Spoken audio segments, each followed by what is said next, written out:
ஆண்டவர் இயேசு இன்னைக்கு உங்களுக்கு சொல்லுகிற வார்த்தை, மெய்யாகவே நீங்கள் விடுதலை ஆவீர்கள். என் மகனே நீ விடுதலை ஆவாய், என் மகளே நீ விடுதலை ஆவாய், என் பிள்ளைகளே நீங்கள் மெய்யாகவே விடுதலை ஆவீர்கள். இன்றைக்கு உங்களுக்கு ஒரு விடுதலையின் அற்புதம் தேவையாயிருக்கிறது. ஒருவேளை ஏதோ ஒரு பாவத்தை விட முடியாமல் நீங்கள் தவிக்கிறீங்க, உங்களுக்கு ஒரு விடுதலை தேவை. ஏதோ ஒரு வியாதிக்கு என்னென்னவோ மருந்துகள் எல்லாம் எடுத்து எத்தனையோ ஆஸ்பத்திரிக்கு மாற்றி மாற்றி போகியும் கூட அந்த நோய் விலக மாட்டேன் என்று உங்களுடைய சரீரத்தை பிடித்து கொண்டிருக்கிறது. உங்களுக்கு அந்த நோயின் பிடியிலிருந்து விடுதலை தேவை. ஒரு பயத்தின் ஆவி, குழப்பத்தின் ஆவி, பிசாசுடைய தாக்கத்தினால வெளியே சொல்லக்கூட பயந்து கலங்கி கொண்டு இருக்கிறீங்க, உங்களுக்கு ஒரு விடுதலை தேவை. கடன்காரங்க நெருக்கிறாங்க, கடன் பிரச்சனை நெருக்குகிறது, என்ன பண்ணுறதுன்னு தெரியல, இதுங்களை தொடர்ந்து வந்து கொண்டு இருக்கிறது என்று கலங்குறீங்க. அந்த கடன் பிரச்சனையிலேருந்து ஒரு விடுதலை உங்களுக்கு தேவை. குழந்தை இல்லை, எல்லாரும் அவமானப்படுத்துகிறாங்க, நிந்திக்கிறாங்க, அந்த நிந்தனையிலேருந்து உங்களுக்கு ஒரு விடுதலை தேவை. இப்படி ஏதோ ஒரு காரியத்தில் உங்களுக்கு ஒரு விடுதலை தேவை. ஆண்டவர் அந்த விடுதலையின் அற்புதத்தை இன்றைக்கு உங்களுக்கு செய்ய விரும்பித்தான் நீங்கள் மெய்யாகவே விடுதலை ஆவீர்கள் என்று இயேசு உங்களை பார்த்து சொல்லுகிறார். என் மகனே கலங்காதே, என் மகளே கலங்காதே, இன்றைக்கு உனக்கு மெய்யான விடுதலை நான் தருவேன் என்று இயேசு சொல்லுகிறார். எனக்கு அன்பானவர்களே, நம்முடைய வாழ்க்கையில் ஏன் இந்த மாதிரி அடிமைத்தனங்கள், வேதனைகள், பயங்கள், குழப்பங்கள், வேதனைகள், பக்தியோடு நாம் கடவுளை கும்பிடத்தானே செய்கிறோம், தேடத்தானே செய்கிறோம். ஆண்டவர் என்று ஒருவர் இருந்தால் ஏன் இப்படி தீமைகளெல்லாம் நம்முடைய வாழ்க்கையில் நடக்கணும்? அந்த மாதிரி கேள்விகளும் மனுஷனுடைய உள்ளத்தில் எழும்புகிறது. ஆனால் நீங்கள் ஒரு காரியத்தை தெளிவாய் விளங்கி கொள்ள வேண்டும். இந்த அடிமைப்படுத்துகிறது யார்? ஏன் இந்த மாதிரி அடிமைத்தனம் காணப்படுகிறது? ஏன் நமக்கு அதிலிருந்து விடுதலையை நாம பெற்றுக்கொள்ள முடியவில்லை? எனக்கு அன்பானவர்களே, வேத புஸ்தகத்தை கவனமாய் பார்க்கும்போது உலக தோற்றத்திலிருந்து இந்த உலகத்தில் 2 விதமான வல்லமைகள் கிரியை செய்வதை பார்க்க முடியும். ஒன்று சாத்தானுடைய வல்லமை. இந்த சாத்தான் தேவனால் உருவாக்கப்பட்டவன் அல்ல. தேவன் தேவ தூதர்களை உருவாக்கினார். மனிதர்களுக்கு பாதுகாப்பாய் ஆசீர்வாதமாய் இருப்பதற்கு தேவ தூதர்களை உருவாக்கினார். அதில் 3 பிரதான தூதர்களை உருவாக்கினார். ஒரு தூதன் தன்னுடைய உள்ளத்தில் பெருமைக்கு இடம் கொடுத்து தேவனுக்கு மேலாக தன்னை உயர்த்தி மக்கள் என்னைத்தான் வணங்க வேண்டும் என்று சொல்லி தேவனுக்கு மேலாக தன்னை உயர்த்த நினைத்தபடியினால் தேவன் அவனை பரலோகத்திலிருந்து தள்ளி போட்டார். அவன் சாத்தானாய் மாறினான் என்று வேதம் சொல்லுகிறாரு. ஆகவே சாத்தான் என்று யாரையும் தேவன் உருவாக்கவில்லை. தேவதூதனாய் உருவாக்கப்பட்டவன் சாத்தானாய் மாறி போனான். அவனோடு கூட ஏராளமான லட்சக்கணக்கான தூதர்களும் தேவனுக்கு விரோதமாய் கலகம் பண்ணி அவனை பின்பற்றினபடியினால் அவர்கள் அசுத்த ஆவிகளாக மாறி போனார்கள். ஒரு பிசாசின் கூட்டம் அதனால் தான் இந்த உலகத்திலே கிரியை செய்கிறது. சாத்தானும் அவனுடைய பிசாசின் கூட்டங்களும் இவைகள் மனிதர்களுக்கு தீமை செய்கிற காரியத்தை செய்கிறவைகள். இந்த பிசாசும் அவனுடைய தூதர்களும் தான் மனிதர்களை அடிமைப்படுத்துகிறார்கள். தேவன் மனிதனை சிருஷ்டித்து அவன் மகிழ்ச்சியா இருக்கணும், நல்ல சுகமா ஆரோக்கியமா சந்தோஷமா இருக்க வேண்டும் என்று வைத்தபோது அதை பார்த்த பிசாசுக்கு, சாத்தானுக்கு எரிச்சலும் கோபமும் பொறாமையும் உண்டானது. இந்த மனிதனை தேவனை விட்டு பிரிக்க வேண்டும், இந்த மனிதனை வேதனைப்படுத்தினால் தேவனுடைய உள்ள வேதனைப்படும் என்று மனிதர்களுக்கு அவன் தீமை செய்ய ஆரம்பித்தான். அவனுடைய முக்கியமான காரியம் மனிதர்களை அடிமைப்படுத்துவது, மனிதர்களை பலவிதமான பாவத்திற்கும் சாபத்திற்கும் வியாதிகளுக்கும் வேதனைகளுக்கும் பயத்துக்கும் அடிமைப்படுத்துவது. ஒரு அடிமைத்தனம் வந்துவிட்டாலே நம்முடைய உள்ளத்தில் சந்தோஷம் இருக்காது, மீயான மகிழ்ச்சி இருக்காது, ஒரு நிம்மதி இருக்காது, எப்பவும் பயம், கலக்கம், சோர்வு. நம்ம என்ன பக்தியோடு தெய்வத்தை கும்பிட்டாலும் இப்படித்தானே நாம் இருக்கிறோம் என்கிற நிலைமை, இது எல்லாத்தையும் பிசாசானவன் உண்டாக்குகிறான். அவன் தான் எல்லா தீமைக்கும் காரணம். யோவான் 10:10 இயேசு சொல்லுகிறார், இந்த சாத்தானை குறித்து அவன் திருடன், அவன் திருடவும் கொல்லவும் அழிக்கவும் வருகிறான் என்பதாக இயேசு சொன்னார். மனிதருடைய ஆரோக்கியத்தை திருடும்படி வியாதியை கொடுத்து விடுவான். மனிதருடைய சந்தோஷத்தை திருடும்படிக்கு அவர்களுக்குள்ளே பாவத்தை கொண்டு வந்து விடுவான். மனிதருடைய வாழ்க்கையிலே ஆசீர்வாதத்தை திருடிக்கொள்ளும்படி சாபத்தை கொண்டு வந்து விடுவான். அவன் திருடனும் கொல்லுகிறவனும் அழிக்கிறவனும். ஆகவே இந்த உலகத்தில் 2 விதமான வல்லமை கிரியை செய்ய. ஒன்று தீய வல்லமை, அதுதான் சாத்தானும் அவனுடைய தூதர்களும். அதைத்தான் பிசாசு என்று சொல்லுகிறோம், இருளின் வல்லமை என்று என்று சொல்லுகிறோம். அவன் கண்ணுக்கு தெரியாத ஒரு எதிரி இந்த உலகத்திலே உலாவி மனிதர்களை வேதனைப்படுத்தி கொண்டிருக்கிறான். இன்னொரு வல்லமை தேவனுடைய வல்லமை. அவர்தான் நம்மை சிருஷ்டித்தவர், தமது சாயலிலே நம்மை உண்டாக்கினவர், மனிதர்கள் மீது அன்புள்ளவர், அவர் நம்முடைய இரட்சகராக தேவனாக இருக்கிறவர். அவர் என்ன செய்கிறார்? மனிதர்களுக்கு விடுதலை கொடுக்கிறார். சாத்தான் அடிமைப்படுத்துகிறான், தேவன் விடுதலை கொடுத்து நம்முடைய வாழ்க்கையை மகிழ பண்ணுகிறார். அடிமைத்தனத்தின் விடுதலை கொடுத்த சந்தோஷத்தையும் மன மகிழ்ச்சியையும் தருகிறார். ஆகவே தான் தேவனாகிய ஆண்டவர் மனிதனாக இந்த உலகத்தில் இயேசுவாக வந்தபோது லூக்கா 4:18 இயேசு சொல்லுகிறார், நான் இந்த உலகத்திற்கு வந்ததற்கு காரணம் சிறைப்பட்டவளுக்கு விடுதலை கொடுப்பதற்காக. சாத்தான் யாரை சிறைப்படுத்தி வேதனைப்படுத்தி அவருடைய சமாதானத்தை கெடுத்து வேதனைப்படுத்துகிறானோ அந்த சிறையிருப்பில் இந்த விடுதலை கொடுக்க நான் வந்தேன் என்பதாக இயேசு சொல்லுகிறார். அதே இயேசு தான் இன்னைக்கு உங்களை பார்த்து சொல்லுகிறார், இன்றைக்கு நீங்கள் மெய்யாகவே விடுதலை ஆவீர்கள். ஏதோ ஒரு காரியத்தில் உங்களுக்கு ஒரு விடுதலை தேவையா இருக்கிறது, இன்றைக்கு அந்த விடுதலையை பெற்றுக்கொள்ள போகிறீர்கள் என்று இயேசு உங்களுக்கு வாக்கு கொடுக்கிறார். மனிதனுடைய வாழ்க்கையில் மனிதனுடைய ஒரு சரீரம் என்று எடுத்துக்கொண்டால் இந்த சரீரத்தை தான் நாம் பார்க்கிறோம். ஆனால் மனிதன் 3 பகுதிகளை உடையவன். 1 தெசலோனிக்கேயர் 5:23 வாசித்தால் மனிதன் ஆவி, ஆத்மா, சரீரம் என்ற 3 பகுதிகளை உடையவன் என்பதாய் வேதம் சொல்லுகிறார். சரீரம் நம்ம பார்க்கிறோம்ல, இதை நம்ம பார்க்கிறோம். வெளியில் பார்ப்பது சரீரம். ஆனால் உள்ளுக்குள்ள ஒரு ஆவி இருக்கிறது, அது மனுஷ ஆவி. மனுஷ ஆவி தேவன் தந்த தீபமாய் இருக்கிறது என்று வேதம் சொல்லுகிறாரு. அந்த உள்ளான மனிதன் ஆவிக்குரிய மனிதன் என்று வேதம் குறிப்பிடுகிறாரு.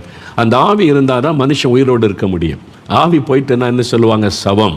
அவ்வளோதான், மரிச்சு போயிட்டான், இனி அவன் பேச மாட்டான், இனி அவன் கை அசையாது, காலை அசையாது, ஆவி போய்விட்டாரு. இன்னும் கொஞ்ச நேரத்தில் சரீரம் நாட்டம் எடுக்க ஆரம்பிச்சிடும், அடக்கம் பண்ணியிருந்து தான் சொல்லுவாங்க. அப்போ உள்ளுக்குள்ளே இருக்கிற ஆவி தான் உண்மையான ஆவிக்குரிய மனிதன். அந்த ஆவிக்கு ஒரு சரீரம் கொடுத்து தான் தேவன் இந்த உலகத்தில் நம்மை வைத்திருக்கிறார். அதை நம்ம கண்ணால் பார்க்க முடியாது. ஆவி போய்விட்டதுன்னு சொல்லுவாங்க, மனிதன் கண்ணால் அதை பார்க்க முடியாது. 3வது ஒன்று இருக்கிறது, அவனுடைய ஆத்மா. இதையே கண்ணால் பார்க்க முடியாது. ஆதியாகமும் 2:7 வேதத்தை வாசிக்கும் போது தேவன் எல்லாவற்றை சிருஷ்டித்து மனிதனை மண்ணினால் அவர் உருவாக்கினார். அவனுடைய நாசியில ஜீவ சுவாசத்தை ஊதின போது ஜீவ ஆத்மா ஆனான் என்று வேதத்தில் எழுதப்பட்டு இருக்கிறார். அவனுடைய ஆத்மா அதை கண்ணால் பார்க்க முடியாது, அதை உணர முடியும். ஆத்மாவில் துக்கம் உண்டாகலாம், சந்தோஷம் உண்டாகலாம், விரக்தி உண்டாகலாம். அது மாதிரி ஆத்மா அந்த உணர்வுகளை வெளிப்படுத்தும். இந்த ஆத்மா தான் தேவனை தேடுகிறது. தன்னை சிருஷ்டித்த தேவனை இந்த ஆத்மா தேடுகிறது. இந்த ஆத்மாவில் தான் நம்ம தேவனை, அவர் கொடுக்கிற சமாதானத்தை, சந்தோஷத்தை உணர்ந்து கொள்ள முடியும். அதனால் இந்த ஆத்மா தான் தேவனோடு நாம் தொடர்பு கொள்ள முதலாவது நமக்கு உதவி செய்கிற ஒரு காரியம். ஆகவே மனிதன் 3 பகுதிகளை உடையவனாய் இருக்கிறான். சாத்தான் என்ன பண்ணுகிறான்? இந்த 3 பகுதியையும் அடிமைப்படுத்த விரும்புகிறான். அப்போ மனிதனை வேதனைக்குள்ளேயே வைத்துக் கொள்ள வேண்டும், அவனை அலைய விட வேண்டும், அவனை சமாதானத்தை தேடி அலைய விடணும், விடுதலை தேடி அலைய விடணும். அங்க ஓடு இங்க ஓடு, பண செலவு பண்ணி இந்த மனிதர்களை அலைக்கழித்து வேதனைப்படுத்தும் போது தேவனுடைய உள்ளம் துக்கப்படும். நான் சிருஷ்டித்த மனிதர்கள், நான் உண்டாக்கின மனிதர்கள், நான் உண்டாக்கின அழகான உலகம், இந்த ஜனங்க சந்தோஷமா மகிழ்ச்சியாய் வாழ வேண்டும் என்று நான் சிருஷ்டித்தேன். ஆனால் பொருளாத இந்த பிசாசு என் ஜனங்களை வாதிக்கிறானே என்று துக்கப்பட்டுதான் மனிதர்களுக்கு விடுதலை கொடுப்பதற்காக அவரே மனிதனாக இந்த உலகத்தில் அவதரித்து வந்தார். இயேசுவாக வந்து விடுதலை கொடுப்பதற்காக இந்த உலகத்தில் உலாவினார். எனக்கு அன்பானவர்களே, இந்த இயேசு கிறிஸ்துவின் மூலமாய் நமக்கு மெய்யான ஒரு விடுதலை. சரி, சாத்தான் எப்படி நம்மை அடிமைப்படுத்துகிறான்? எந்தெந்த காரியத்தில் அடிமைத்தனத்தை கொண்டு வருகிறான்? இதில் எப்படி ஆண்டவர் விடுதலை தருகிறார் என்பதை நான் வேத வசனத்தில் சுருக்கமாக உங்களுக்கு சொல்லி ஜெபிக்க போகிறோம். உங்களுக்கு ஏதோ ஒரு காரியத்தில் விடுதலை தேவை. ஒருவேளை உங்களுடைய ஆவியில், அல்லது உங்களுடைய ஆத்மாவில், அல்லது உங்களுடைய சரீரத்தில். சிலரை ஒரு காரியத்தில் சாத்தான் அடிமையாக்கி வேதனைப்படுத்தி விடுவான். சிலரை 2 காரியத்தில் அடிமைப்படுத்தி வேதனையாக்கி விடுவான். வேத வசனத்தில் தான் நான் விளக்கி சொல்லும் போது நீங்கள் அதை விளங்கி கொள்ள முடியும். நீங்கள் எந்த பகுதியில் பாதிக்கப்பட்டு இருக்கிறீங்க, எந்த பகுதியில் சாத்தான் உங்களை அடிமையாக்கி வைத்திருக்கிறான், எந்த பகுதியில் உங்களுக்கு விடுதலை தேவை, இயேசு எப்படி அந்த விடுதலை தருகிறார் என்பதை அறிந்து கொண்டால் இன்றைக்கு நீங்கள் விடுதலை பெற்றுக்கொள்ள முடியும். முதலாவது சாத்தான் குறிவைக்கிற ஒரு காரியம், ஒரு மனிதனை அடிமைப்படுத்த அவன் விரும்புகிற காரியம் அவனுடைய ஆத்மா. அவனுடைய ஆத்துமாவை கரைப்படுத்தி, பாவத்தினாலே கரைப்படுத்தி தேவனோடு உள்ள தொடர்பை துண்டித்து விடவன் கிரியை செய்கிறான். அந்த ஆத்துமா தான் தேவனோடு தொடர்பு கொள்ளுகிறது. அந்த ஆத்துமா தேவனை தேடுகிறது, வாஞ்சிக்கிறது, தேவன் கொடுக்கிற மகிழ்ச்சியை பெறுகிறது. அந்த ஆத்துமா பாவ கரைப்படும் போது தேவனோடு உள்ள தொடர்பு துண்டிக்கப்படுகிறது. ஆகவே தான் துன்மார்க்கனுக்கு சமாதானம் இல்லை என்று வேதம் சொல்லுகிறது. பாவ கரை வந்துவிட்டால் தேவனோடு தொடர்பு கொள்ள முடியாது. பக்தியா இருக்கலாம், பக்தியா நம்ம கடவுளை தேடலாம், கடவுளை நம்ம கும்பிடலாம், எல்லாம் செய்யலாம், சமாதானம் இருக்காது, நிம்மதி இருக்காது. தொடர்ந்து தேடிக்கிட்டே இருப்போம், மெய்யான சந்தோஷம் இருக்காது. என் ஆத்மாவில் பாவ கரை வந்து விட்டது. அந்த பாவ கரை நீக்கப்பட்டு பாவ அடிமைத்தனத்தை இந்த விடுதலை பெற்றால்தான் அந்த சந்தோஷம், மகிழ்ச்சி, அந்த தேவனோட உள்ள ஐக்கியத்தை நம்ம காண முடியும். ஆகவே தான் சாத்தான் முதலாவது மனிதனுக்குள்ளே பாவத்தை கொண்டு வருகிறான். பாவ கரையை கொண்டு வந்து ஆத்மாவை கரைப்படுத்தி தேவனோடு உள்ள தொடர்பை துண்டித்து விடுகிறான். கொஞ்ச நாள் கழித்து பார்த்தா அந்த பாவத்திற்கு அடிமையாக்கி விடுவான். முதல்ல பாவத்தை கொண்டு வந்து பாவ ஆசையை தூண்டி ஆத்மாவை கரைப்படுத்தி சமாதானத்தை இழக்க வைத்து தொடர்ந்து அதை செய்ய செய்ய செய்ய அந்த பாவத்துக்கு அவன் அடிமையாக்கி விடுவான். அதனால தான் வேத புஸ்தகத்தில் இயேசு கிறிஸ்து சொல்லுகிறார், யோவான் 8ஆம் அதிகாரம் 34வது வசனத்தில் இயேசு சொல்லும் பொழுது, பாவம் செய்கிறவன் எவனும் பாவத்திற்கு அடிமையாக இருக்கிறான். பாவம் ஒரு மனிதனை அடிமையாக்கிவிடும். பாவம் செய்கிறவன் அந்த பாவத்துக்கு அடிமையாக இருக்கிறான் என்பதாக. இதுதான் இன்றைக்கு மனிதனுடைய மிகப்பெரிய பிரச்சனை, பாவ அடிமைத்தனம். அந்த மனுஷன் வெளியே சொல்றதில்லை. வியாதின்னா சொல்லுவான், எனக்கு சுகம் வேணுங்க, கடன் பிரச்சனைங்க, இதெல்லாம் சொல்லுவாங்க. ஆனாலும் அந்த பாவம் என்கிற அடிமைத்தனம் இருக்கிற, அது வெளியே சொல்லாவிட்டாலும் இதுதான் மனிதனுடைய மிகப்பெரிய பிரச்சனை. ஒரு சமயம் பாருங்க, ஒரு சகோதரர் என்னை பார்க்க வந்தார். என்ன காரியம் பிரதர் என்று கேட்டேன். எனக்காக நீங்கள் ஜெபம் பண்ணணும். என்ன காரியம் ஜெபிக்கணும்? அவர் சொன்னார், நான் ரொம்ப குடிக்கிறேன், மதுபானெல்லாம் குடிக்கிறேன், ரொம்ப வருஷமாக அப்படியே குடிச்சிக்கிட்டே இருக்கிறேன். அதனால் வீட்டில் ரொம்ப கஷ்டம், மனைவி பிள்ளைகள் எல்லாம் சம்பாதிக்கிற பணம்லாம் அதிலே போயிடுது. அது இல்லாமல் போதை வசதி வேறு நான் பயன்படுத்துகிறேன். அதான் உங்கள்கிட்ட விடுதலைக்காக ஜெபிச்சுட்டு போகணும், இதெல்லாம் எனக்கு வேண்டாம், எனக்கு ஒரு விடுதலை வேணும்னு ஜெபிச்சுட்டு போகிறதுக்கு வந்தேன்னு சொன்னார். நான் உடனே சொன்னேன், தப்புன்னு தெரியுதில்ல? தெரியுது. பாதிப்புன்னு தெரியுதில்ல? தெரியுது. விட்டுற வேண்டியது தானே, நீங்கள் தானே விடணும். நீங்கள் குடிச்சிக்கிட்டே இருந்தால் குடியை விட்டுருங்க, அந்த போதை வசதி விட்டுருங்க அப்படின்னு ஒரு ஆலோசனை சொன்னேன் அவருக்கு. அநேக வருஷத்துக்கு முன்னால் நடந்த சம்பவம். உடனே அவர் என்னை பார்த்து ஒரு வார்த்தை சொன்னார், என்னால் விட முடிஞ்சால் நான் ஏன் உங்ககிட்ட வரணும்? நல்ல பதில் தானே. என்னால் விட முடிஞ்சால் நான் ஏன் உங்ககிட்ட வரணும்? எதுக்கு ஜெபிக்க வரணும்? நானே விட்டுட்டு போயிடுவேனே, விட முடியாமல் தானே வந்திருக்கிறேன் அப்படின்னு சொன்னார். அப்போ தான் ஆண்டவர் என் தலையில் ஒரு கொட்டு கொட்டி, நீ ஆலோசனை கொடுக்க அழைக்கப்படலை, உலகமே எல்லாரும் ஒருத்தருக்கு ஒருத்தர் ஆலோசனை கொடுத்து தத்துவம் பேசிக்கிட்டே இருக்கிறாங்க, அதனால பிரயோஜனம் இல்லை. அவனுக்கு ஆலோசனை அல்ல, இப்போ விடுதலை தேவை. அவன் அடிமைப்பட்டு இருக்கிறான், அதை விட முடியாமல் தவிக்கிறான். அது தப்புன்னு தெரியுது, பாவம்னு தெரியுது, பாதிக்குன்னு தெரியுது, ஆனாலும் விட முடியலை. அவனுக்கு தேவை விடுதலை. அதுக்கு தானே ஜெபிக்க வந்திருக்கிறான். விடுதலை கொடுக்கிற என் வல்லமை அவனுக்கு சொல் என் ஆண்டவர் என்னோடு பேசினார். அப்போ தான் உணர்ந்து கொண்டாய், மன்னி ஆண்டவரே, நான் அவனுக்கு தெளிவாக சொல்லுகிறேன் என்று இயேசுடைய விடுதலை அளிக்கிற வல்லமையை அவருக்கு சொன்னேன். இன்னொரு சமயம் ஒரு சகோதரர் வந்திருந்தார். எப்படி இந்த சாத்தான் அடிமைப்படுத்துகிறான் பாருங்கள். அந்த சகோதரர் சொன்னார், இந்த தினம் காலையில் நான் எழும்பின உடனே நான் கடவுள்கிட்ட ரொம்ப பக்தியாக வேண்டுதல் செய்கிறேன், ஐயா இனிமேல் நான் குடிக்கக்கூடாது, இந்த மதுபானமே வேண்டாம், என் சம்பாத்தியெல்லாம் ஒரு குடும்பம்லாம் பாதிக்கப்படுது, நான் இன்னும் நல்லவனாக இருக்கணும் அப்படின்னு நல்லா சாமி கும்பிடுவேன், பக்தியாக இருப்பேன், வேலைக்கெல்லாம் போவேன், சாயங்காலம் வந்துடுவேன். ஆனால் அந்த மாலையில் அந்த குறிப்பிட்ட நேரம் வந்த உடனே எனக்குள்ளே ஒரு தூண்டுதல் வரும், ஒரு ஏவுதல் வரும். நீ போ, மதுபான கடைக்கு போ, அங்கே விற்கிற இடத்துக்கு போ, வாங்கி குடின்னு சொல்லி எனக்குள்ளே ஏவுதல் வரும். நான் கட்டுப்படுத்தி பார்ப்பேன், ஐயோ வேண்டாம், அது தப்பு, அதனால என் வாழ்க்கை பாதிக்கப்படுது, வேண்டான்னு இருப்பேன். ஆனால் முடியாது, எனக்குள்ளே இருந்து யாரோ என்னை தூண்டுறாங்க, என்னை இழுக்கிறாங்க. நான் அப்படி செய்யலை, நான் குடிக்கலை, நான் மென்டல் மாதிரி ஆகிறேன், பைத்தியம் பிடிச்ச மாதிரி ஆகிருவேன். மனைவி பார்த்தா கோவம் வரும், பிள்ளைகள் பார்த்தா கோவம் வரும், யாரை பார்த்தாலும் எரிச்சலாக வரும். அதனால ஒரு வல்லமை என்னை இழுத்துக்கிட்டு போயிடுது. நான் போய் குடிச்சிட்டேன்னா அப்படியே நார்மல் ஆகிடுவேன். ஆனால் போதையில் தான் வருவேன். மனைவி பிள்ளைகள் எல்லாருக்கும் அவமான வேதனை. அப்போ காலையில் எழும்பின உடனே ராத்திரி நடந்ததை நினச்சி பார்ப்பேன், எவ்வளோ ஒரு வேதனை. என் மனைவி பிள்ளைகளுக்கெல்லாம் ஒரு அவமானத்தை கொடுத்துட்டேன், இனிமே குடிக்கக்கூடாது, இனிமே வேண்டான்னு. ஒவ்வொரு நாளும் காலையில் நான் பக்தியாக பிரார்த்தனை பண்ணுறேன், சாயங்காலம் குடிச்சிட்றேன். எனக்குள்ள ஒரு ஏதோ ஒன்று பேசுது, என்னை இழுக்குது ஒரு வல்லமை. அதான் பாவத்தின் வல்லமை. பாவத்துக்கு ஒரு வல்லமை உண்டு. எந்த பாவத்திற்கு, மதுபானம், விபச்சாரம், வேசித்தனம், பண ஆசை, எரிச்சல், கோபம், வைராக்கியம், எந்த பாவத்துக்கும் ஒரு வல்லமை உண்டு. அதனால தான் உங்களால் விட முடியல. தப்புன்னு தெரிந்தாலும் உங்களை மாற்றிக்கொள்ள முடியல, விட முடியலை. காரணம் என்ன தெரியுமா? அந்த பாவத்துக்கு பின்னால் இருப்பது யார்? 1 யோவான் 3:8 வேதம் சொல்லுகிறாரு, பாவம் செய்கிறவன் பிசாசினால் உண்டாகி இருக்கிறான். அந்த பாவத்துக்கு பின்னால் இருப்பது ஒரு பொல்லாத பிசாசு. அதுதான் இந்த ஆவி, பாவத்தை செய்ய வைக்கிற ஆவி, குடிவெறியின் ஆவி மனிதனுக்குள்ளே நுழைந்து அவனை குடிக்க வைத்து வாழ்க்கையை சீரழிக்கிறது. விபச்சாரத்தின் ஆவி, இச்சையின் ஆவி ஒரு மனிதனுக்குள்ளே இச்சையை தூண்டி அவனை வேசித்தனம் பண்ண வைக்கிறது. பண ஆசையின் ஆவி ஒரு மனிதனை தூண்டி அவனை லஞ்சம் வாங்கி ஊழல் பண்ணி அவனுடைய குடும்பத்துக்குள்ளே சாபத்தை கொண்டு வந்து விடுகிறது.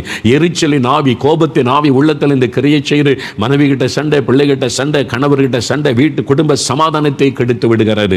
ஒவ்வொரு பாவத்துக்கு பின்னால் அந்த ஆவி கிரியை செய்கிறது. இது வேதத்தில் குறிப்பிடப்பட்டிருக்கிற முக்கியமான ஒரு காரியம். அப்ப உங்க வாழ்க்கையில நீங்க நல்லவங்க, தேவன் நல்லவங்களா தான் உங்களை சிருஷ்டித்தார். ஆனால் இந்த பொல்லாத பிசாசு உங்களை பிடித்து கொண்டபடியினால் உங்களை பாவம் செய்ய வைத்து உங்களுடைய சமாதானத்தை கெடுத்து உங்களை அடிமைத்தனத்துக்குள்ளாக்கி உங்களுடைய நிம்மதியை கொலைத்து உங்களை வேதனைப்படுத்தி கொண்டிருக்கிறான். உங்களுக்கு தேவை ஒரு விடுதலை. உங்களுக்கு தேவை ஒரு விடுதலை.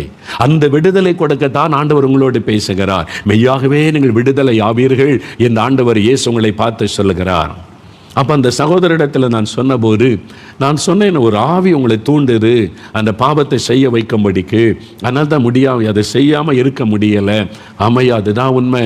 எனக்காக நீங்கள் பிரார்த்தனை பண்ணுறீங்களா? நான் அவர்கிட்ட கேட்டேன், சரி நான் உங்களுக்கு ஜெபிக்கிறேன், இயேசு விடுதலை தருவார். ஆனால் மெய்யாகவே இந்த பாவத்திலிருந்து விடுதலை வேணும்னு விரும்புகிறீங்களான்னு கேட்டேன். உண்மையாக நீங்கள் விரும்புகிறீங்களா? இந்த பாவத்திலிருந்து எனக்கு விடுதலை வேணும், இந்த மதுபானம் வேண்டாம், போதை வஸ்துகள் வேண்டாம், இனிமேல் நான் ஒரு பரிசுத்தமாக வாழணும், ஒரு விடுதலை உள்ள வாழ்க்கை வாழ விரும்புகிறீங்களான்னு கேட்டேன். இன்னொரு பக்கத்தில் விருப்பத்தை வைத்துக்கொண்டு இங்கே வந்து எனக்கு ஜெபிங்கன்னா விடுதலை கிடைக்காது. நீங்கள் முதலாவது விரும்பணும் விடுதலையை. நான் விரும்புகிறேன், யார் ரொம்ப கஷ்டப்பட்டுட்டு என் குடும்பமே நாசமாக போச்சு, இப்போ தருத்தரத்தில் ஆகிட்டேன், சம்பாதிக்கிற பணமெல்லாம் போச்சு, அதனால நான் விரும்புகிறேன், எனக்கு விடுதலை வேணும். சரி, 2வது, இயேசு கிறிஸ்து உங்களை விடுதலை ஆக்குவார்னு விசுவாசிக்கிறீங்களா அப்படின்னு கேட்டேன். நீங்கள் விசுவாசிக்கிறீங்களா? அவரால் முடியும். என்னென்னோ நீங்கள் முயற்சி பண்ணீங்க, முடியல. ஆமையா, நான் கேள்விப்பட்டிருக்கேன், நிறைய பேர் விடுதலை ஆயிட்டாங்கன்னு சொல்லி. நானும் அவரை நம்புகிறேன், அவர் விடுதலை எனக்கு தருவார்னு விசுவாசிக்கிறேன். சரி, அப்படின்னா இப்போ நீங்கள் ஆண்டவரிடத்தில் உங்களை ஒப்பு கொடுத்து ஜெபிக்கணும். இயேசுவே, என் பாவத்தை மன்னிங்க, இந்த பாவத்திலேருந்து எனக்கு விடுதலை வேணும்னு கேட்கணும். கேட்பீங்களா? நான் கேட்குறேன், இயேசுக்கிட்ட மன்னிப்பு தானே கேட்கணும்.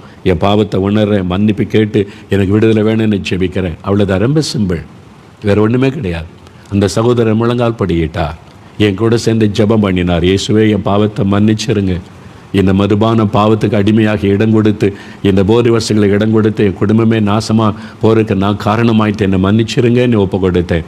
எனக்கு விடுதலை கொடுங்க, நீங்கள் தான் விடுதலை தர முடியும்னு சொல்லி அவர் ஜெபித்தார். அதன் பிறகு நான் மேலே கை வைத்து ஜெபிக்கும் போது அவர் விட்டு ஏதோ ஒன்று விலகி போனது. அது ஒரு விலகி போனது, அந்த ஆவி, அந்த அடிமைப்படுத்தின ஆவி விலகி போனது. அவ்வளோதான், ஒரு விடுதலை. அதன் பிறகு அவர் மதுபானமே குடிக்கல. சொன்ன அந்த எண்ணமே வரலையா எனக்கு, அந்த சிந்தையே எனக்கு வரல. மறுபடியும் நான் அவரை சந்தித்த போது அதன் பிறகு எனக்கு அந்த ஏவுதலும் வரலை. இப்போ மதுபானம் குடிக்கிறவங்கள பார்த்தா எனக்கு பரிதாபமாக தெரியுது, அந்த வாடையை பார்த்தா எனக்கு வெறுப்பாக தெரியுது. அதையே என் உள்ளத்தை, அந்த ஆசையை ஆண்டவர் பிடிங்கி எடுத்து விட்டார். அதுதான் விடுதலை. இதுதான் இயேசு கிறிஸ்து கொடுக்கிற மெய்யான விடுதலை. அந்த பாவத்தின் வல்லமையை பிடுங்கி எடுத்து விடுவார், அந்த இச்சையின் ஆவியை பிடுங்கி எடுத்து விடுவார், அந்த மதுபான குடிவெறியின் ஆவியை பிடுங்கி எடுத்து விடுவார். உங்களை விட்டு அது விலகி போய் இயேசுவின் வல்லமையினால் விடுதலை உண்டான உடனே உங்களுடைய வாழ்க்கையிலே மாற்றம். அதன் பிறகு அதன் மீது நாட்டம் வராது. அது இயேசு கிறிஸ்து கொடுக்கிற மெய்யான விடுதலை. எத்தனை ஆண்டு பழக்கமானாலும் இயேசுவால் விடுவிக்க முடியும். 50 வருஷ கொடிகாரனா இருந்தவங்களை இயேசு நொடி பொழுதிலே மாற்றி இருக்கிறார். 30 வருஷம் 40 வருஷம் போதை வஸ்துகளுக்கு அடிமைப்பட்டவர்களை ஒரு நொடி பொழுதிலே இயேசு விடுதலை கொடுத்திருக்கிறார். மெய்யான விடுதலை. இன்றைக்கு உங்களுக்கு கோபம், எரிச்சல், இச்சைகள், ரகசிய பாவங்கள் விட முடியல, நீ தவிக்கிறீங்க, வெளியே சொல்ல முடியல, இன்னைக்கு விடுதலை இயேசுவால முடியும். ஏன் தெரியுமா? அவர் தான் சிலுவையில் உங்களுடைய பாவங்களை சுமந்து முடித்தார். உங்களுடைய பாவங்களை அவர் சுமந்து முடித்தார். அவரிடத்தில் உங்களுடைய பாவத்தை அறிக்கை செய்யும் போது மன்னித்து விடுதலை தருவார். உங்கள் பாவத்தை அவரிடத்தில் தான் அறிக்கை செய்யணும். மனுஷனிடத்தில் அறிக்கை செய்து பாவ மன்னிப்பை பெற முடியாது. எந்த மனிதனும் பாவத்தை மன்னிக்க முடியாது. இயேசு கிறிஸ்து தான். நீங்கள் போய் ஒரு கடவுள்கிட்ட பாவத்தை மன்னிச்சிருங்கன்னு வேண்டுறீங்கன்னு வைங்களேன், அவர் உங்களுடைய பாவத்துக்காக என்ன செய்தார் யோசித்து பாருங்கள். நீங்கள் ஒரு மனுஷங்கிட்ட போய் என் பாவத்தை மன்னிக்கன்னு அறிக்கையிட்டீங்கன்னா அவர் எப்படி உங்களுடைய பாவத்தை மன்னிக்க முடியும்? அவர் உங்களுடைய பாவத்துக்காக என்ன செய்தார்? இயேசுகிட்ட வந்து மன்னியன்னு கேட்டால் உங்களுடைய பாவத்தை அவர் சிலுவையில் சுமந்து விட்டார். 1 பேதுரு 2:24 வேத வசனம் சொல்லுகிறாரு, நம்முடைய பாவத்தை மன்னிப்பதற்காக நம்முடைய பாவத்தை தன் மீது ஏற்றுக்கொண்டு சிலுவையிலே தொங்கி நம்முடைய பாவத்திற்கு ஒரு தண்டனையை அவர் ஏற்றுக்கொண்டார். அதனால இயேசு கிறிஸ்துவின் ரத்தம் சகல பாவங்களை நீக்க நம்மை சுத்திகரிக்கும். அவர் ஒருவர் தான் மனுக்குலத்தின் பாவத்திற்காக தன்னை பலியாய் கொடுத்தவர். உங்களுடைய பாவத்திற்காக என்ன செய்திருக்கிறார் என்று முதல்ல யோசிங்க. உங்க பாவத்துக்காக யார் காரியங்களை செய்தாங்களோ, பரிகாரம் செய்தாங்களோ, அவங்க தான் உங்களுடைய பாவத்தை மன்னிக்க முடியும். அதனால இயேசு உங்களுக்கு பரிகாரியா சிலுவையிலே தன் ரத்தத்தை சிந்தினதுனால, இயேசுவே என் பாவத்தை மன்னியும் என்றால் அவர் மன்னித்து உங்களுக்கு விடுதலை கொடுக்க முடியும். பாவத்தை மன்னிக்கிறது மாத்திரமல்ல, பாவத்தில் இந்த விடுதலையும் இயேசு தருகிறார். இன்றைக்கு உங்களுக்கு தரப்ப மெய்யான சமாதானம் வரும் பாருங்க. அந்த அனுபவத்தை நீங்க பெற்றுக்கொண்டீங்கன்னா உங்களுடைய உள்ளத்தில் ஒரு ரட்சிப்பின் சந்தோஷம், பாவ மன்னிப்பின் சந்தோஷம், அதுதான் ஆத்ம அமைதி, நிம்மதி என்பது. அதான் மெய்யான நிம்மதி, மெய்யான ஆத்ம அமைதி. மற்ற டெம்பரரி, கொஞ்சம் நீங்க அப்படியே உட்கார்ந்துருந்தீங்கன்னா அப்படியே கொஞ்சம் நிம்மதியா இருக்கிற மாதிரி தெரியும், அவ்வளவுதான். ஒரு சந்தோஷமா இருக்கிற மாதிரி தெரியும், அவ்வளவுதான். நிரந்தரமான சந்தோஷம் சமாதானமா இருக்காது. ஒரு தெய்வீக சமாதானம் என்பது எப்பொழுதும் உள்ளத்தின் ஆழத்தில் அப்படி அமைதி இருந்துகிட்டே இருக்கும். நம்ம சுற்றிலும் எத்தனை பாடு பிரச்சனை நெருக்கம் வந்தாலும் அதை யாரும் பாதிக்கப்பட முடியாது. அந்த மாதிரி சமாதானம், அதுதான் பாவ மன்னிப்பின் சமாதானம் இயேசு உங்களுக்கு கொடுக்க விரும்புகிறார். உங்களுக்கு ஒரு மெய்யான விடுதலை. சாத்தான் அடிமைப்படுத்த விரும்புவது பாவத்தை கொண்டு, ஆனால் இயேசு விடுதலை தருகிறார். இரண்டாவது, சாத்தான் எங்கே கை வைக்கிறான் என்றால், லூக்கா 13:10 முதல் 16 வசனம் வாசிக்கும் பொழுது இயேசு செய்த ஒரு அற்புதம் எழுதப்பட்டிருக்கிறார். 18 வருஷமாய் பலவீனப்படுத்தும் ஆவியை கொண்ட ஒரு பெண், கூனி ஆயிட்டாங்க, சரீரம் பாதிக்கப்பட்டு விட்டாரு. 16ஆம் வசனம் பாருங்க. இப்போ இயேசு அற்புதமான ஒரு வார்த்தை சொல்லுகிறார். இதோ சாத்தான் 18 வருஷமாய் கட்டியிருந்த ஆபிரகாமின் குமாரத்தியாகிய இவளை இந்த கட்டிலிருந்து அவிழ்த்து விட வேண்டியது இல்லையா என்று இயேசு சொன்னார். 18 வருஷம் சாத்தான் அவருடைய சரீரத்தை கட்டி வைத்திருந்தான். ஒரு அடிமைத்தனம், பிசாசு. சாத்தானுடைய ஒரு காரியம் பார்த்தீங்களா, அவன் ஆத்மாவை பாவத்திலே கட்டுகிறான், சரீரத்தை வியாதி பலவீனத்தினாலே கட்டி நோய்க்குள்ளாக்கி பலவீனப்படுத்தி வேதனைப்படுத்துகிறான். ஒரு வியாதி வந்துட்டால் நம்முடைய சந்தோஷம் சமாதானம் பாதிக்கப்படும்ல, ஒரு பாதிப்பு உண்டாயிரும். எவ்வளோ கஷ்டம். சாட்சி சொன்னவங்கன்னு சொன்னாங்க பாருங்க, கண் பார்வை மங்கிக்கிட்டே வருது, எனக்கு என்ன செய்யறேன்னு தெரியல, வேதனை. ஒவ்வொரு நோயும், எந்த வியாதியுமே மனிதனை துக்கப்படுத்துகிற ஒரு காரியம்தான். அதில் வியாதி வருவதற்கு பல காரணம் உண்டு. வியாதி வர பல காரணம் வேதத்தில் சொல்லப்பட்டு இருக்கிறது. பாவத்தின் நிமித்தமாய் வரக்கூடும், இயற்கை விதிகளை நம்ம மீறும் பொழுது வரக்கூடும், நம்முடைய உணவு பழக்கங்கள், தண்ணீர் பழக்கங்கள், அதில் உண்டான கிருமிகள் மூலமாய் வரக்கூடும். இப்படி நோய் வர பல காரணம். சாபத்தின் நிமித்தமாய் பரம்பரையாய் வரக்கூடிய வியாதி எல்லாம் இருக்கிறது. இப்படி தேவனுடைய கோபத்தின் நிமித்தம் அவரை கோபப்படுத்துகிறபடி நம்ம பாவம் செய்யும் போது அது ஒரு நம்முடைய சரீரத்தில் நோய்களை கொண்டு வரக்கூடியதாக இருக்கிறதெல்லாம் வேதத்தில் சொல்லப்பட்டிருக்கிறது. ஆனால் இதையும் தாண்டி ஒரு காரியம், பிசாசினால், அசுத்தாவினால் உண்டாகிற நோய். சில வியாதி நீங்கள் பார்த்தீங்கன்னா டாக்டர்கிட்ட போவீங்க, அவங்க செக் பண்ணி ஸ்கேன்லாம் எடுத்து பார்த்து எல்லாம் நார்மலாக தானே இருக்குது. உங்களுடைய ஹார்ட்டு நார்மலாக இருக்குது, லங்ஸு நார்மலாக இருக்குது, எல்லாம் நார்மலாக இருக்குது, உங்களுக்கு ஒரு வியாதியும் இல்லையேன்னு சொல்லுவாங்க ரிப்போர்ட். நீங்கள் சரீரத்தில் வேதனையோடு இருப்பாங்க, வலியோடு இருப்பீங்க. இல்லைங்க எனக்கு இந்த வேதனை இருக்குது அப்படின்னு சொன்னீங்கன்னா, இல்லையே எல்லாம் நார்மல், ரிப்போர்ட்டு பார்த்தா நார்மல், உங்களுக்கு வியாதியே இல்லைம்பாங்க. இன்னொரு டாக்டர்கிட்ட போனால் அவங்களும் சொல்லுவாங்க. மூணாவது டாக்டர் அப்படி சொன்ன உடனே உங்களுக்கே ஒரு கேள்வி வந்துடும்.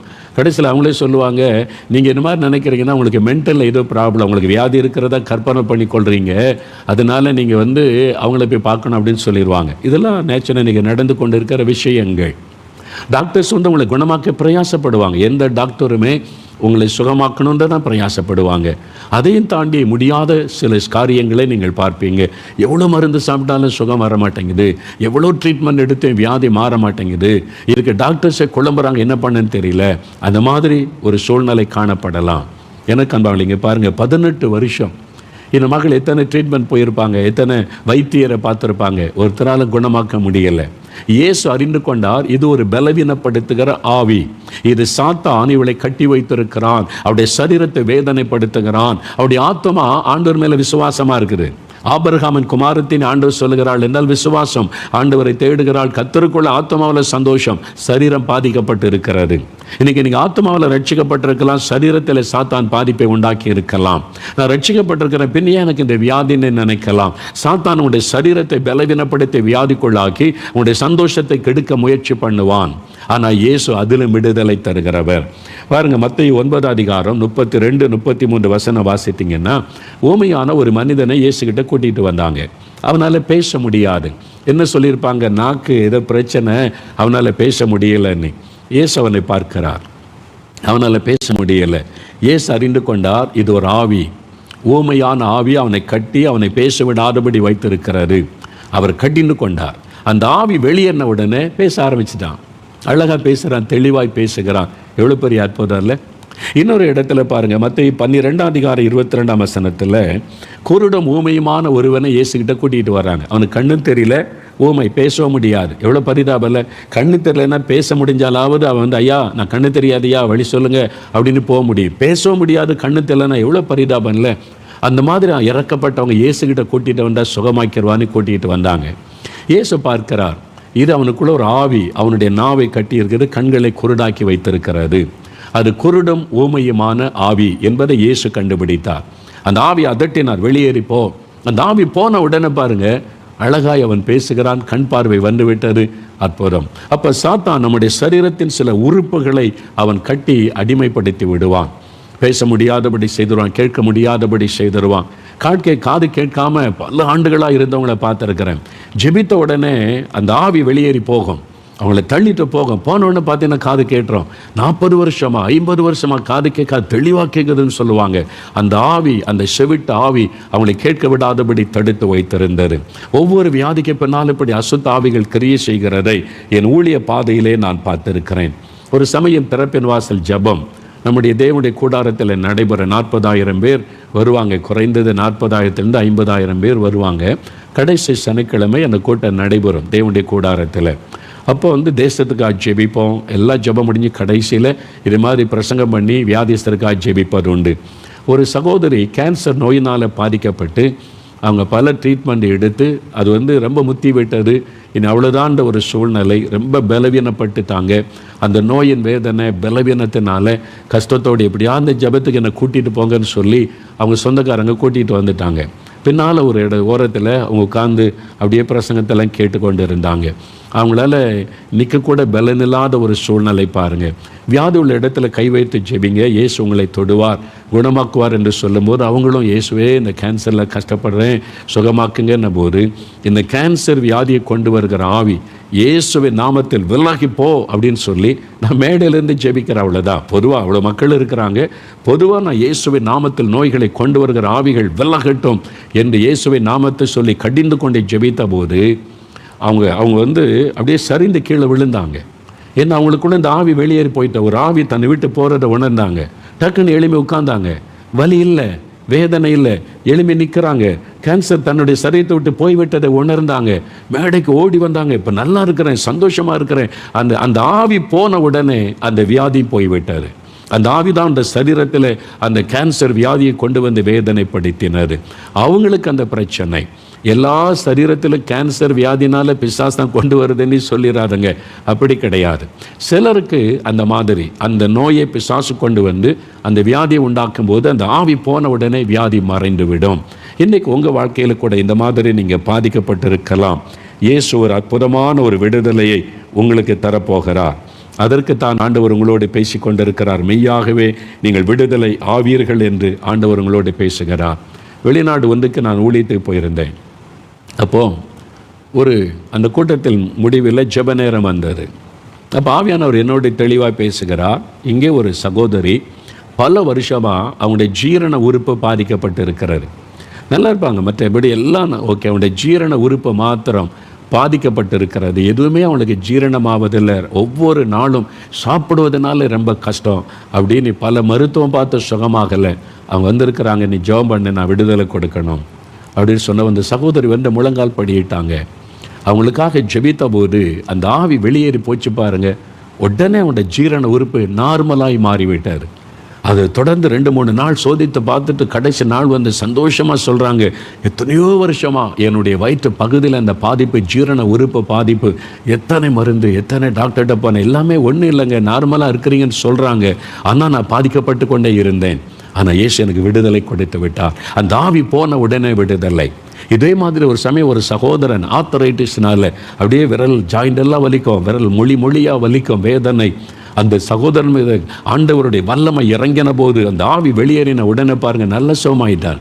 சந்தோஷமாக வந்து கையை மடக்கிறார், மடக்கி காமிக்கிறார், சோமாயிட்ட, வலி இல்லை, வேதனை இல்லை, எத்தனை வருஷமாக இருந்தது பாருங்கள். அந்த பிசாசானவன் நம்முடைய சரீரத்தை தாக்கி, நம்முடைய சரீரத்தில் வலிகள், வேதனைகளை உண்டாக்கி நம்முடைய சந்தோஷத்தை கெடுத்து விடுகிறான். இன்றைக்கு உங்களுடைய வாழ்க்கையில் கண்கள் பாதிக்கப்பட்டு இருக்கலாம், உங்களுடைய கிட்னி பாதிக்கப்பட்டு இருக்கலாம், அல்லது உங்களுடைய ஆர்த்தரைட்டிஸ்னால் பாதிக்கப்பட்டிருக்கலாம், ஏதோ ஒரு உறுப்பை சாத்தான் தாக்கி பலவீனப்படுத்தி இருக்கலாம். இன்றைக்கு உங்களுக்கு விடுதலை. ஜெபம் பண்ணும்போது இயேசுடைய வல்லமை தொடும்போது மெய்யான விடுதலை, மெய்யாகவே விடுதலை ஆவியர்கள் என்று இயேசு உங்களுக்கு வாக்கு கொடுக்கிறார். மூன்றாவது, கடைசியாக மனுஷனுடைய நம்முடைய வாழ்க்கையில் மூன்றாவது ஒரு காரியம் இருக்கிறது, ஆவி. நமக்குள்ளே இருக்கிற ஆவி, மனுஷன் ஆண்டவர் கொடுத்த ஆவி தேவன் தந்தை தீபமாக இருக்கிறாரு. இந்த சாத்தான் அதை டிஸ்டர்ப் பண்ணுவான். அந்த ஆவியில் கலக்கம், பயம், சோர்வு, ஒரு மாதிரி காரியங்கள் எல்லாம், டிப்ரெஷன், இதெல்லாம் கொண்டு வந்து இந்த ஆவியில் சில சமயத்தில் உள்ளே நுழைந்து அப்படியே முழு சரீரத்தையும் ஆத்மா ஆவியை கட்டுப்படுத்தி விடுவான். அதான் பொசஷன். அசுத்த ஆவி வந்து ஒரு மனிதனை நிரப்பி விடும்போது, ஒரு சமயம் ஒரு தகப்பன் அவர் சின்ன குழந்தை கூட்டி கொண்டு வந்தார். அந்த குழந்தைக்கு ஒரு 10 வயசு இருக்கும், சின்ன பெண் குழந்தை. அவர் அதனுடைய நெற்றியிலெல்லாம் நிறைய காயம், அப்படியே காயமாக இருந்து தழும்பெல்லாம் இருந்தது. நான் கேட்டேன், இந்த சின்ன குழந்தைக்கு என்ன நெற்றியில் இந்த பிரச்சனை? அவர் சொன்னார், ஐயா அதுதான் எனக்கு ரொம்ப துக்கம். என் குழந்தையா திடீர்னு ஒரு ஆவி அவள் மேலே வந்து இறங்குது. அது அசுத்த ஆவி. அந்த ஆவி இறங்கின உடனே அவளை யாரும் கண்ட்ரோல் பண்ண முடியாது. அப்படியே தரையில் தலையை ஓங்கி ஓங்கி அடிப்பாள். அது மண் தர, கல், சிமெண்ட் எதுவும் தெரியாது, ஓங்கி ஓங்கி அடிப்பாள். அப்படியே மண்டை உடைந்த ரத்தம் அடியும். நாங்கள் வந்து பிடிச்சானா உண்டு, நாங்கள் வந்து பிடிச்சி அவளை 4-5 பேர் கண்ட்ரோல் பண்ணி அந்த ஆவி போன பிறகுதான் நார்மல் ஆவாள். பல முறை அப்படி நடந்திருக்கையா, பிள்ளையை கொல்லுவதற்கு அந்த ஆவி போராடுகிறது என்று சொல்லி பாருங்கள். அந்த அசுத்த ஆவி அந்த மகளுக்குள்ளே, அந்த குழந்தைக்குள்ளே வரும்போது அது என்ன பண்ணுறதுன்னு அதுக்கு தெரியல. அதான் பொசஷன் என்பது, அசுத்த ஆவி முழுமையாய் ஆட்கொள்ளுவது. இதைத்தான் லூக்கா 5ஆம் அதிகாரம் 1-3 வாசிக்கும் போது, இயேசு கனசரேத் என்கிற இடத்துக்கு வருகிறார். ஒரு மனுஷன் கல்ற தோட்டத்துக்குள்ளே இருக்கிறான். கல்ற தோட்டத்துக்கு சாதாரணமாக தனியாக போகவே பயப்படுவார்கள். ஆனால் இவன் கல்ற தோட்டத்துக்குள்ளே தான் குடியிருப்பேன். வஸ்திரத்தை கிழித்து எறிந்து விடுவான், அவனை கட்டுப்படுத்த முடியாது, கூக்குரல் விடுவான், தன் சரீரத்தை தானே காயப்படுத்தி கொள்ளுவான், சங்கிலிகளால் கட்டி பார்த்தாங்க, எல்லாத்தையும் உடைத்து விடுவான். அந்த அசுத்த ஆவி இறங்கின உடனே அவன் என்ன செய்கிறதுன்னு அவனுக்கே தெரியாது. அப்போ அந்த ஆவி, அதான் பொசஷன் என்பது, ஆவி ஒரு மனிதனை முழுமையாக ஆட்கொள்ளுவார். அப்போ அவன் வந்து என்ன பேசுகிறான், என்ன செய்கிறான்னு அவனுக்கு தெரியாது. அந்த ஆவி அதிலிருந்து விடுதலை பெற்ற உடனே பாருங்கள், அவனுக்கு இயேசு வஸ்திரம் கொடுத்து அவனை வஸ்திரத்தை உடுக்க வச்சு அவன் இயேசுன்னு பார்த்துல அமைதியாக உட்கார்ந்துருக்கிறான் என்று அந்த அற்புதத்தில் நீங்கள் வாசிக்க முடியும். இயேசு பார்த்தீங்களா, தன்னை நிர்வாணப்படுத்தி கொண்டு அலங்கோலமாய் காணப்பட்ட மனிதனுக்கு வஸ்திரம் கொடுத்து அழகாய் மாற்றின தேவன். பிசாசு வஸ்திரத்தை உரிந்து நம்மை அவமானப்படுத்த விரும்புகிறான். ஆனால் ஆண்டவரோ நம்மளை உடுத்து வைத்து அழகுபடுத்துகிற ஒரு அற்புதமான தேவன். என்னால் அவர் தகப்பன் நம்மை பிள்ளைகளாய் பார்க்கிறார். நம்ம அவமானப்படுவதை அவர் விரும்பவில்லை. என் பிள்ளைங்க, நான் உண்டாக்கின என் குழந்தைகள் அவங்க வேதனைப்படக்கூடாது, அவமானப்படக்கூடாது என்று அவர் நினைக்கிறார். இன்றைக்கி ஒரு விசுவாசித்து வந்தால் போது உடனே ஒரு விடுதலை. இந்த பிசாசு என்ன பண்ணுகிறான், பயத்தை கொண்டு வருவான் சிலருக்குள்ளே. நான் வந்து ஒரு சமயம் நீலகிரி மாவட்டத்தில் மலை பிரதேசத்தில் ஒரு பட்டணத்துக்கு ஒழித்து போயிருந்தேன்.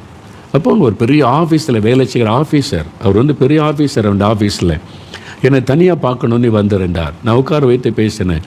ஐயா, எனக்கு ஒரு பிரச்சனை, இதை யார்கிட்ட சொன்னாலும் நம்ப மாட்டேங்கிறாங்க, எனக்கு வந்து இந்த மாதிரி ஒரு பிரச்சனை, என்ன பண்ணன்னு தெரியலன்னு கேட்டேன். என்னையா உங்களுடைய பிரச்சனைன்னு கேட்டேன். அவர் சொன்னார், என் பின்னால் யாரோ நடந்து வர்ற மாதிரி எப்பொழுதும் எனக்கு ஒரு ஃபீலிங் இருக்கிறது. சிலர் சொன்னாங்க இதெல்லாம் மனப்பிரமடா அப்படின்னு சொல்கிறாங்க. ஆனால் உண்மை, நான் வீட்டில் இருந்தால் யாரோ என் பின்னால் அந்த உரைச்சிட்டு நிற்கிற மாதிரி இருக்கும், திரும்பி பார்த்தா யாருமே இருக்க மாட்டாங்க, என் இருதயம் வேகமாய் துடிக்கும். அப்படியே நான் வேலைக்கு போனால் பகலில் கூட, ஐயா வேலைக்கு போனால் ரோட்டில் நடந்து போனால் யாரோ வந்து உரைச்சிக்கிட்டு போகிற மாதிரி தெரியும், திரும்பி பார்த்தா யாருமே இருக்க மாட்டாங்க, இருதயம் வேகமாய் துடிக்கும். நான் ஆஃபீஸில் வேலை செய்யும்போது இரவும் பகலும் யாரோ என்னை தொடர்ந்து வர்றாங்க, ஏதோ ஒன்று என்னை வந்து டிஸ்டர்ப் பண்ணுது, என்னை வந்து என் மன பிரமன்றாங்க. இல்லை, நான் தெளிவாக உணர்கிறேன், ஒரு பயத்தின் ஆவி. பாருங்க, ஒரு பொல்லாத ஆவி அவரை கலங்க பண்ணி கொண்டு இருந்தார். பொல்லாத ஆவி அவரை பயப்படுத்தி கொண்டு இருந்தார். அது பயத்தை கொண்டு வருகிற ஒரு ஆவி. அவருடைய விடுதலைக்காக செபிக்க வந்து இயேசு விடுதலை கொடுத்தார். ஒரு சமயம் ஒரு வாலிபன் என்னை பார்க்க வந்தான். இளம் வாலிபன், அவனுக்கு ஒரு 19-20 வயசு இருக்கும். அங்கே உங்களை பார்க்கணும் அவசரமாக ஓடி வந்து பேசினான். என்ன தம்பி, என்ன காரியம்? என்ன ஒரு காரியம் உங்கள்கிட்ட பேசணும், எனக்கு ஜெபம் பண்ணுவீங்களா? என்ன காரியம்னு என்கிட்ட யாரோ பேசிக்கிட்டே இருக்கிறாங்கன்னா. பேசுகிறாங்களா? யார் பேசுகிறா? இப்போ நான் தான் அவன்கிட்ட பேசிக்கிட்டேன். இல்லை, என் உள்ளத்துக்குள்ளேருந்து யார் அந்த பேசுகிறாங்க, சத்தம் கேட்கும். அப்படியா, என்ன பேசுகிறாங்கன்னு கேட்டேன். நீ தற்கொலை பண்ணி செத்துரு, உன்னால் வாழ முடியாது, அவ்வளவுதான், நீ தற்கொலை பண்ணி செத்துரு, அந்த கிணத்துல குதிச்சிடணும், ட்ரெயினுக்கு முன்னால் போய் விழுந்துரு, இப்படி ஒன்றுனா நான் தற்கொலை பண்ணுறதுக்கு தூண்டுது, பேசுது. நான் அதுக்கு அந்த பேச்சை கேட்கக்கூடாது, அந்த வார்த்தையை உள்ளத்தில் துணிக்கூட கேட்கக்கூடாது நினச்சா கூட தடுக்க முடியல, அதை கேட்டுக்கிட்டே இருக்குது. அப்போ என்னை அறியாமலேயே நான் தற்கொலை பண்ணிடுவோன்னு எனக்கு பயமாக இருக்குது. பார்த்தீங்களா, ஒரு வாலிபனுடைய பிரச்சனை. ஒருவேளை நீங்கள் அந்த மாதிரி பிரச்சனையில் இருக்கலாம். வெளியே சொல்ல பயம், இது யார் நம்புவாங்க? இது ரியல் ப்ராப்ளம். அந்த வாலிபனுக்கு ஒரு தற்கொலையின் ஆவி அவனை தற்கொலை பண்ண தூண்டிக்கொண்டே இருந்தார். அவனுக்கு தேவை விடுதலை. அந்த பொல்லாத ஆவியின் பிடியிலிருந்து ஒரு விடுதலை, ஒரு பயத்தின் ஆவி, தற்கொலை தூண்டுகிற ஆவி, அதிலிருந்து விடுதலை. பாருங்க, சிலருக்கு ராத்திரியெல்லாம் தூக்கம் வராது. ராத்திரி இரவெல்லாம் தூங்க மாட்டாங்க, தூக்கமே வராது. யாரோ நடக்கிற மாதிரி இருக்கும், பயப்படுத்துற சொப்பனம், கண்ணு மூடு நான் மரண பயம் சிலருக்குள்ள. இன்னொரு சமயம் ஒரு வாலிப மகளை அவருடைய தாயார் கூட்டிகிட்டு வந்தாங்க. என் மகள் ஏதோ சொல்கிறாங்க ஐயா, அவர் சொல்லுது எனக்கு உங்களுக்கு புரியலை, அது நம்பும்படியும் இல்லை, என்னன்னு கேளுங்கன்னாங்க. நான் அந்த காலேஜில் படிக்கிற மகள். அவர்கிட்ட கேட்டேன், அவனுக்கு என்னம்மா பிரச்சனைன்னு கேட்டாங்க. அதாவது ஒரு குரல் என் காதில் கேட்குது. அந்த தம்பி சொன்னால் இருதயத்தில் கேட்குன்னு. இந்த மகள் என் காதில் ஒரு குரல் கேட்குது. என்ன கேட்குது? ஏதோ ஒன்று பேசுது, அதாவது அருவருப்பான கெட்ட வார்த்தைகளை பேசுது, அது டிஸ்டர்பன்ஸாக இருக்குது. எப்போ பேசுது? ராத்திரியும் பகலுமா. ஆனால் காலேஜில் கிளாஸில் உட்காந்துருப்பேன், ஜன்னல் பக்கம் இருந்து ஒரு ஆள் பேசுகிற மாதிரி அந்த குரல் வரும். நான் திரும்பி பார்த்தா ஆள் இருக்க மாட்டாங்க, அந்த காதில் குரல் கேட்கும். என் பாடத்தை கவனிக்க முடியாது, எனக்கு அப்படியே டிஸ்டர்பன்ஸு, ஒன்றும் செய்ய முடியாது. நான் அப்படியே தனியாக உட்காந்துருந்த காதில் பேசுவேன். ராத்திரி படுக்க போனால் காதில் அந்த குரல் கேட்குது. இந்த மாதிரி வார்த்தைகளை பேசுது, எனக்கு பைத்தியம் பிடிச்ச மாதிரி ஆகி விடுகிறது என்று சொன்னான். இதை யார் நம்புவா? கேளுங்க. யாராவது சொன்னால் நம்புவாங்களா? இதெல்லாம் மனப்பிரமன்னு சொல்லுவாங்க. ஆனால் வேதம் சொல்லுகிறது, இது ஒரு பிசாசனுடைய கிரியை. சாத்தான் இப்படியெல்லாம் கூட மனிதர்களை வாதிக்கிறான். பிசாசு இப்படியெல்லாம் மனிதர்களை வேதனைப்படுத்துகிறான். நம்ம அதை சரியாக விளங்கி கொண்டு விடுதலை பெற்றுக்கொள்ளாவிட்டால் கடைசி ஸ்டேஜ் அவங்களை மரணத்திற்குள்ளே நடத்தி விடுவான். இனி உன்னை யாரும் புரிஞ்சுக்க மாட்டாங்க. இந்த மாதிரி காரியத்தை யாரும் நம்ப மாட்டாங்க. தற்கொலை பண்ணி செத்து விடு, அதான் பிசாசனுடைய ஃபைனல் அட்டாக். ஒரு மனிதனை அவனை தற்கொலைக்கு நேராய் தூண்டி நரகத்திற்குள்ளே கொண்டு போவதான் அவனுடைய திட்டம். இன்னைக்கு இப்படி ஏதோ ஒரு காரியம் நீங்கள் பாதிக்கப்பட்டிருக்கிறீங்க, ஏதோ ஒரு பிரச்சனை. பிசாசானவன் உங்களுடைய வாழ்க்கையில் ஒரு பாவத்தின் அடிமைத்தனத்தில் உங்களை வேதனைப்படுத்தலாம், நோய் பலவீனத்தில் உங்களை கஷ்டப்படுத்தலாம், அல்லது பயத்தை கொண்டு வந்து, மன அழுத்தத்தை கொண்டு வந்து உங்களுடைய வாழ்க்கையில தற்கொலை தோண்டி உங்களுக்குள்ள ஒரு போராட்டம், வெளியே சொல்ல முடியாத கலக்கத்தோடு இருக்கலாம். இயேசு உங்களை பார்த்து தான் சொல்லுகிறார், என் மகனே உனக்கு மெய்யாகவே விடுதலை உண்டு, என் மகளை உனக்கு மெய்யாகவே விடுதலை உண்டு, நான் உன்னை விடுதலையாக்குகிற தேவன் என்று இயேசு உங்களை பார்த்து சொல்லுகிறார். எனக்கு அன்பான இன்றைக்கு உங்களுக்கு ஒரு விடுதலையின் நாள். இன்றைக்கு ஒரு விடுதலையின் அற்புதத்தை ஆண்டவர் உங்களுக்கு செய்ய விரும்புகிறார். அந்த சாத்தானுடைய கிரியைகளை அழித்து உங்களுக்கு விடுதலை கொடுக்கிற ஒரு ஆண்டவர். ஏன் அவர் விடுதலை கொடுக்க முடியும் தெரியுமா? அவர் சிலுவையில் நமக்காக கட்டப்பட்டவராய் தொங்கினார். நமக்கு விடுதலை கொடுப்பதற்காக சிலுவையில் அவர் அடிமைப்படுத்தப்பட்டவராய் தொங்கினார். சிலுவையில் இறங்கி வா பார்க்கலாம் என்று சவால் விட்டாங்க. இயேசு சிலுவையில் கட்டப்பட்டார். அவருடைய அன்பு, நம்மேல வைத்த அன்பு சிலுவையிலே அவரை கட்டி வைத்து விட்டது. இந்த அடிமை இந்த மாதிரி ரத்தம் சிந்தி மறித்து உயிர்த்தெழுந்தால் தான் மக்களுக்கு விடுதலை, ஜனங்களுக்கு விடுதலை கொடுக்க முடியும் என்கிற அந்த அன்பு அவரை சிலுவையிலே கட்டி வைத்து விட்டது. ஆணி கடாவப்பட்டவராய், கைகளிலும் கால்களிலும் ஆணி அடிக்கப்பட்டு ரத்தம் வடிய அந்த சிலுவையில் அவர் தொங்கி மறித்தார். அவருடைய தன்னுடைய பரிசுத்தமுள்ள ரத்தத்தை சிந்தினார். எதற்காக தெரியுமா? நம்ம இந்த பாவத்தில், இந்த சாபத்தில், இந்த பிசாசின் கட்டிலிருந்து விடுதலை கொடுப்பதற்காக. கலாத்தியர் 1:4 சொல்லுகிறது, இப்பிரபஞ்சத்தின் அடிமைத்தனத்திலிருந்து நம்மை விடுதலையாக்க சிலுவையில் இயேசு தம்மை தாமே ஒப்பு கொடுத்தார். தீத்து 2:14 வேதத்தில் எழுதப்பட்டிருக்கிறது, இயேசு நம்மை சகல அக்கிரமங்களில் இருந்தும் மீட்டுக் கொள்வதற்காக, விடுதலை கொடுப்பதற்காக சிலுவையிலே தன்னையே மரிப்பதற்கு ஒப்பு கொடுத்தார். உங்களுக்காக சகோதரனே, உங்களுக்காக சகோதரி, வாலிப தம்பி, உனக்காக தன்னையே சிலுவையில் அர்ப்பணித்துக் கொண்டார்.